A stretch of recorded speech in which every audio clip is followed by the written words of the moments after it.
என்ன விஜய் அப்படி பாக்குற? நீ நாளைக்கே கிளம்பிடலாம். அது இல்லப்பா, வேற என்ன? பவானி சின்ன பொண்ணு. நான் வேணா இங்கே தங்கி இருந்துட்டு தனாக்காக்கு உதவியா இருக்கேன்ப்பா. அதெல்லாம் சரிப்படாது. அதுக்கு இல்லப்பா, தனாக்காக்கு ரொம்ப கஷ்டமா இருக்கும்பா. நான் இங்கே இருக்கேன். இந்த பாரு விஜய், தனக்கா மேலேயும் இந்த வீட்டு மேலேயும் நீ காட்டாக்குற எனக்கு சந்தோஷமா இருக்குது. ஆனா உனக்கு இப்ப கல்யாணம் ஆயிடுச்சு. நீ இப்ப காட்ட வேண்டிய அக்கறை உன் புருஷன் வீட்டு மேல. அவங்க கிட்ட இருந்து உன்னை பத்தி ஒரு கம்ப்ளைண்ட் வரக்கூடாது. அது இல்லப்பா, பவானி தனாக்கா நீங்க எல்லாரும் இங்க சிரமப்படும் போது நான் மட்டும் அங்க எப்படிப்பா?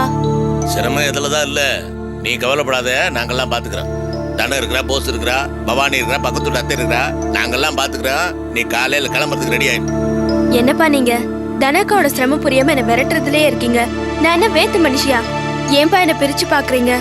பாருமா, நீ வேத்து மனுஷி இல்ல, இந்த வீட்டு பொண்ணுதான். வருஷ கணக்கா உனக்கு இந்த வீட்டுல இருக்கிறது உரிமை இருக்குது.